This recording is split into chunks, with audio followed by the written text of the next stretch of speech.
আসসালামু আলাইকুম। দেশ আমার টিভির সংবাদে সবাইকে স্বাগত জানাচ্ছি। আমি জিহাদ হাসান। জুলাই পুনর্জাগরণ ও তারুণ্যের উৎসব ২০২৫ উদযাপন উপলক্ষে বাংলাদেশ কৃষি ব্যাংক মুন্সিগঞ্জ অঞ্চলে বৃক্ষরোপণ কর্মসূচি। মুন্সিগঞ্জ থেকে মোহাম্মদ সুমন হোসেনের প্রতিবেদন।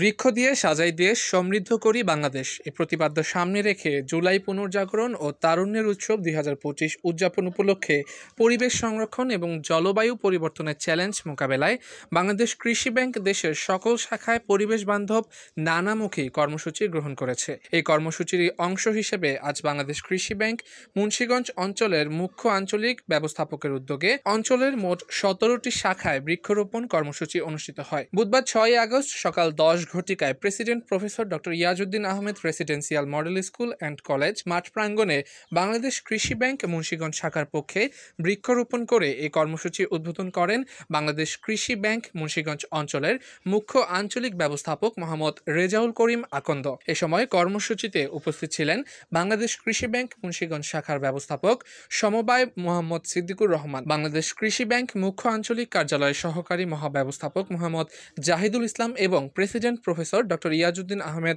রেসিডেন্সিয়াল মডেল স্কুল অ্যান্ড কলেজের ভাইস প্রিন্সিপাল এবং অন্যান্য শিক্ষকবৃন্দ। বাংলাদেশ কৃষি ব্যাংক মুন্সিগঞ্জ অঞ্চলের মুখ্য আঞ্চলিক ব্যবস্থাপক মোহাম্মদ রেজাউল করিম আকন্দ বলেন, বনায়ন আমাদের সামাজিক দায়বদ্ধতা। বৃক্ষরোপণের মাধ্যমে পরিবেশের ভারসাম্য রক্ষা হয়। উপকূলীয় এলাকায় জলোচ্ছ্বাস সহ যে কোনো দুর্যোগ মোকাবেলায় বনায়নের গুরুত্ব অপরিসীম।